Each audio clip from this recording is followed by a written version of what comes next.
Cordial saludo, profesor José y compañeros. Mi nombre es Hugo Fernando Murcia y este es el video de la actividad 3, aprendizaje, para la asignatura de inteligencia artificial. Bueno, vamos a hablar sobre lo que es la estructura de los agentes, más concretamente los agentes inteligentes. Todos los agentes tienen una estructura básica o mínima o esquelética igual, y esta debe estar acorde con la función que realiza el agente.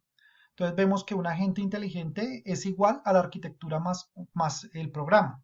Cuando decimos arquitectura, pues hablamos de una parte física, que es el hardware, los equipos, bueno, toda la parte física, y tenemos como son los sensores y los efectores, y tenemos la parte del programa, que son los algoritmos de percepción, que son los que deciden la mejor acción, esto pues dentro del software. Bueno, las características de la arquitectura de un agente que aprende. Bueno, los agentes que aprenden es uno de los varios agentes que existen en un listado. En este caso, pues vamos a ver lo que es un agente que aprende. Este tipo de agente es el que la inteligencia artificial busca desarrollar. Agentes que aprenden de las acciones que están realizando. Es un tipo de agente que tiene un modelo del mundo real y un objetivo a alcanzar. Si el proceso de alcanzar su objetivo, este tiene un problema y realiza una acción la cual tiene una crítica mala, el agente aprende que no debe realizar esa acción otra vez, es decir, guarda en la tabla de reglas que debe cumplir. Así de esta forma se podría decir que la gente está aprendiendo. Bueno, tenemos también como ítems o categorías. El diseño del elemento de aprendizaje depende mucho del diseño del elemento de actuación. Cuando intenta diseñar un agente que tenga capacidad de aprender, la primera cuestión a solucionar no es cómo se puede enseñar a aprender, sino qué tipo de elemento de actuación necesita la gente para llevar a cabo su objetivo, cuando haya aprendido cómo hacerlo. Eh, Dado un diseño para un agente, se puede construir los mecanismos de aprendizaje necesarios para mejorar cada una de las partes del agente. La crítica indica el elemento de aprendizaje, qué tal lo está haciendo y qué tal lo está haciendo la gente con respecto a un nivel de actuación fijo. La crítica es necesaria porque las percepciones por sí mismas no prevén una indicación del éxito de la gente. El último componente del agente con capacidad de aprendizaje es el generador de problemas, que es el responsable de surgir acciones que lo guiarán hacia experiencias nuevas e informativas. Lo interesante es que si el elemento de actuación sigue su camino, puede continuar llevando a cabo las acciones que sean mejores dado su conocimiento.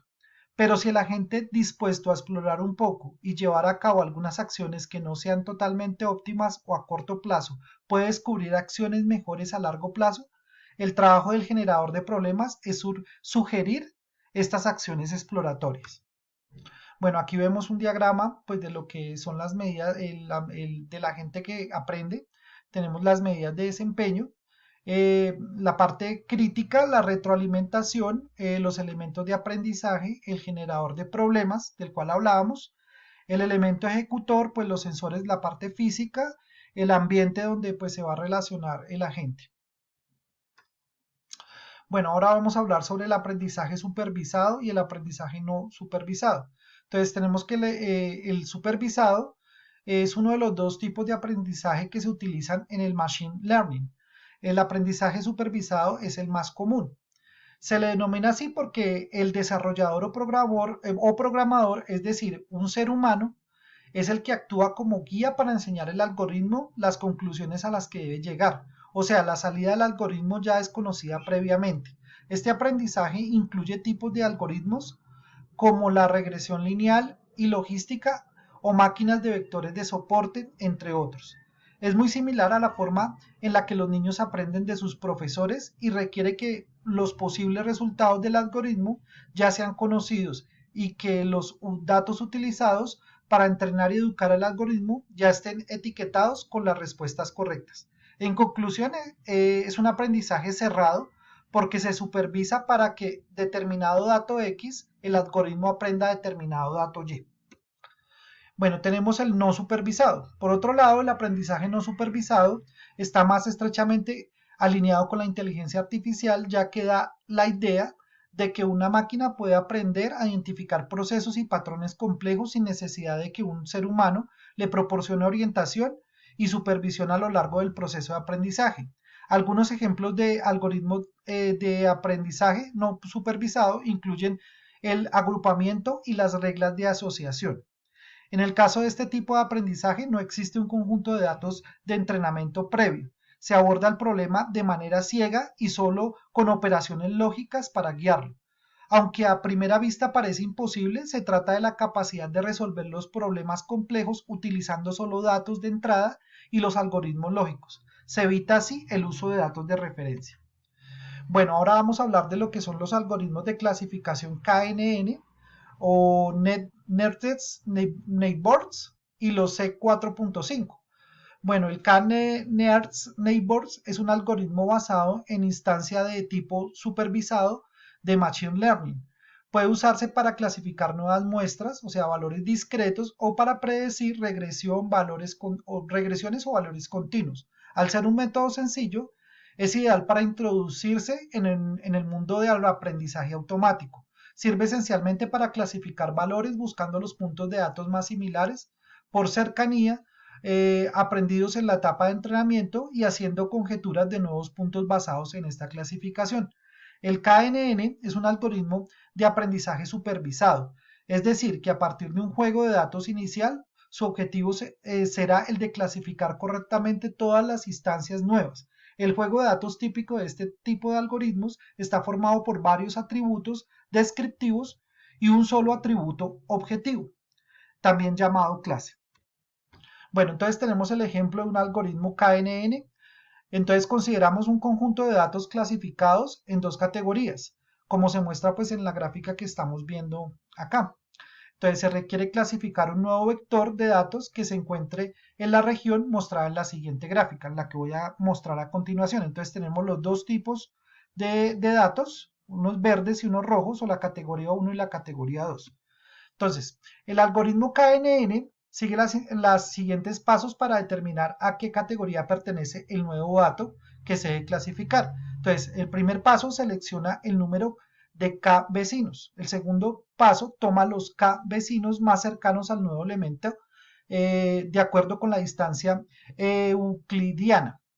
El paso 3, entre los K vecinos, contar el número de elementos que pertenece a cada categoría. Y el paso 4, asignar el nuevo elemento, a la categoría donde se encontraron más vecinos. Entonces acá vemos esta cruz grisecita va a ser el nuevo vector o el nuevo dato, el cual pues vamos a tener que indicar dónde lo vamos a dejar en qué grupo. Entonces pues tomando para el ejemplo K5 es igual a 5, K es igual a 5, marcamos los 5 vecinos más cercanos al nuevo elemento, que en este caso pues serían estos los 5 vecinos. Entonces contamos que existen 3 elementos de la categoría 1, que es lo que vemos en rojo, y 2 elementos de la categoría 2, que es lo que vemos en verde, de entre los 5 vecinos más cercanos. Entonces, por lo tanto, la categoría con más elementos contados es la categoría 1, por lo que el nuevo elemento se asigna a la categoría 1. Entonces, esta crucecita que era gris va a pasar a ser ya pues de la categoría de los rojos, porque pues es la que tenía más vecinos cercanos. Y pues ya el modelo ya queda listo de esa manera. Bueno, entonces ahora vamos a hablar rápidamente de lo que es el algoritmo C.45. Este es un algoritmo usado para generar un árbol de decisión desarrollado y fue desarrollado por Ross Kinlan. Es una extensión del algoritmo ID3 desarrollado anteriormente por Kinlan.